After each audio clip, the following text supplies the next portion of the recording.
Hello दोस्तों, आज polity का क्लास को आगे बढ़ाते हुए मौलिक कर्तव्य हम आपको बीच पढ़ाएंगे।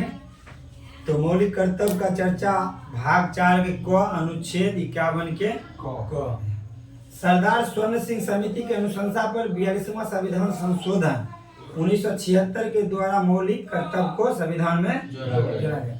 तो आपसे क्वेश्चन पूछा जाएगा कि मूल संविधान में मौलिक कर्तव्य की चर्चा था? नहीं। काहे कि इसको जोड़ा गया 42वां संविधान संशोधन 1976 के द्वारा।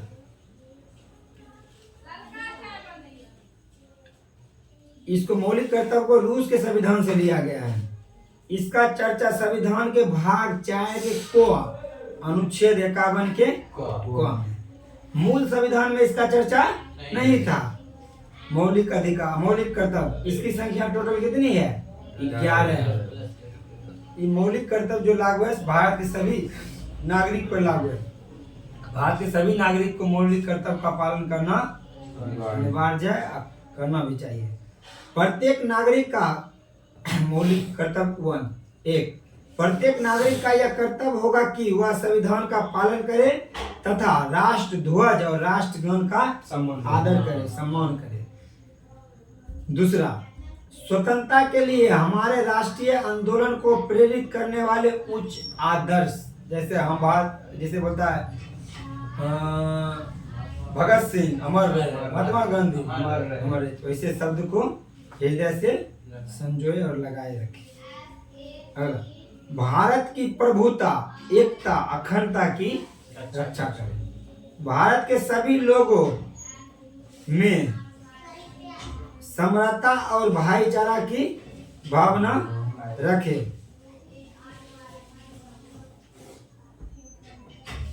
भारत के सभी लोगों में समरसता और भाईचारा की भावना रखे। हमारी सामाजिक संस्कृति की गौरवशाली परंपरा की महत्व को समझेंगे। 7वां, प्राकृतिक पर्यावरण की रक्षा करें। प्राकृतिक और पर्यावरण की रक्षा करें। 8वां, वैज्ञानिक दृष्टिकोण और ज्ञानार्जन की भावना का विकास करें। 9वां, सार्वजनिक संपत्ति को सुरक्षित रखें। सार्वजनिक संपत्ति को सुरक्षित रखें। 10वां, व्यक्ति एवं सामूहिक गतिविधियों की सभी क्षेत्रों में उत्कर्ष की ओर बढ़ने का सतत प्रयास करें। व्यक्तिगत या सामूहिक गतिविधियों की सभी क्षेत्रों में उत्कर्ष की ओर बढ़ने का प्रयास करें, या स्वयं को या सामूहिक आगे बढ़ने का प्रयास करें। 11वां, माता पिता या संरक्षक द्वारा 6 से 14 वर्ष के बच्चे हेतु प्राथमिक शिक्षा प्रदान करना। 86वां संविधान संशोधन 2002। तो ये चीज है जो मौलिक कर्तव्य में भी है, मौलिक अधिकार में भी है और नीति निषेध तत्व में भी है, शिक्षा का, ठीक है, तीनों।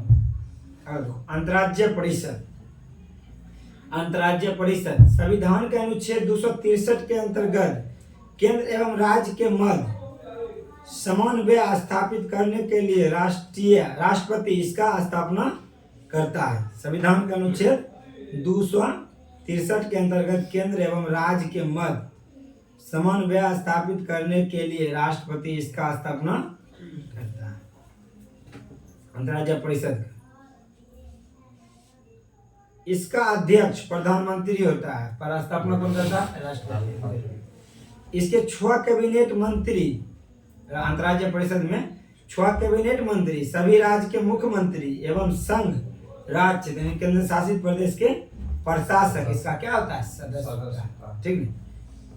अंतर्राज्यीय परिषद, इसकी प्रथम बैठक 10 अक्टूबर 1990 को की गई तथा इसकी स्थापना जून 1990 को की गई। स्थापना जून में हुआ, प्रथम बैठक अक्टूबर 1990, ठीक।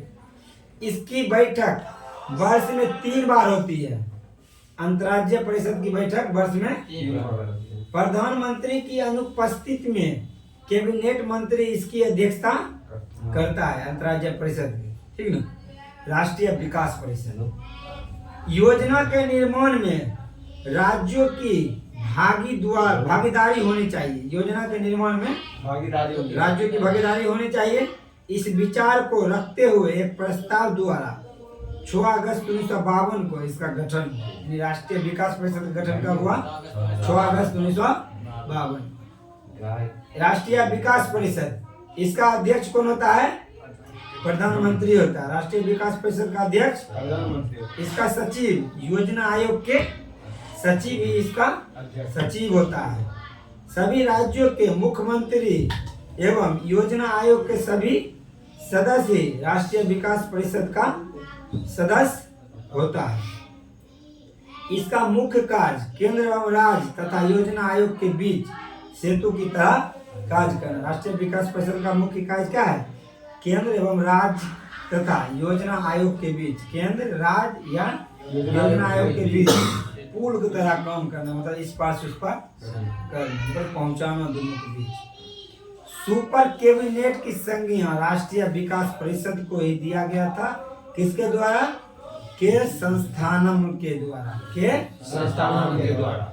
अब आएगा नीति आयोग। नीति आयोग, इसकी स्थापना योजना आयोग की स्थान पर 15 मार्च 1950 को किया गया था। नीति आयोग की स्थापना योजना आयोग के स्थान पर 15 मार्च 1950 को किया गया था। नीति आयोग की स्थापना 1 जनवरी 2015 को योजना आयोग के स्थान पर किया गया था। योजना आयोग का स्थापना 15 मार्च 1950 को, नीति आयोग का स्थापना 1 जनवरी 1915 को। नीति आयोग का नाम राष्ट्रीय भारत परिवर्तन संस्थान, national institution for transforming India, ठीक, नीति का पूरा। इसका अध्यक्ष भी प्रधानमंत्री होता है और योजना आयोग के भी अध्यक्ष कौन होता था? योजना आयोग का प्रथम अध्यक्ष पंडित जवाहरलाल नेहरू, उस समय वही थे प्रधानमंत्री। अंतिम नरेंद्र मोदी। और फिर नीति आयोग का प्रथम नरेंद्र मोदी, चल रहा है अंतिम कब होगा। इसका अध्यक्ष भी पीएम होता है।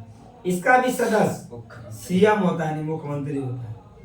योजना आयोग का उद्देश्य, इसका उद्देश्य यह सरकार के थिंक टैंक के रूप में कार्य करेगा तथा केंद्र सरकार के साथ साथ राज्य सरकार का नीति निर्माण वाली संस्था के रूप में कार्य करेगा। इसका उद्देश्य यह सरकार के थिंक टैंक यानी सोच के रूप में कार्य करेगा तथा केंद्र सरकार के साथ साथ राज्य सरकार का नीति निर्माण वाली संस्था के रूप में भी कार्य करेगा। नीति आयोग। योजना आयोग की स्थापना 1950 में की गई थी। इसका भी सदस्य प्रधानमंत्री और अध्यक्ष प्रधानमंत्री और सदस्य मुख्यमंत्री, सभी राज्यों के मुख्यमंत्री। योजना आयोग के प्रथम अध्यक्ष पंडित जवाहरलाल नेहरू और उपाध्यक्ष गुलजारीलाल नंदा। नीति आयोग के अध्यक्ष मोदी और उपाध्यक्ष अरविंद पनघटिया।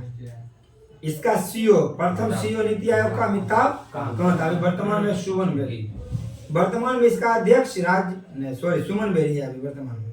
नीति आयोग के उपाध्यक्ष की नियुक्ति प्रधानमंत्री करता है तथा इसको कैबिनेट मंत्री का दर्जा है। नीति आयोग के प्रथम सीईओ सिंधु श्री खुल्ला। वर्तमान में इसका सीईओ कौन है? सुमन बेरी। उपाध्यक्ष है वर्तमान इसका उपाध्यक्ष सुमन बेरी। नीति आयोग के वर्तमान सीईओ सुमन। अभी नीति आयोग वर्तमान सीईओ कौन है? उस समय तक सुमन।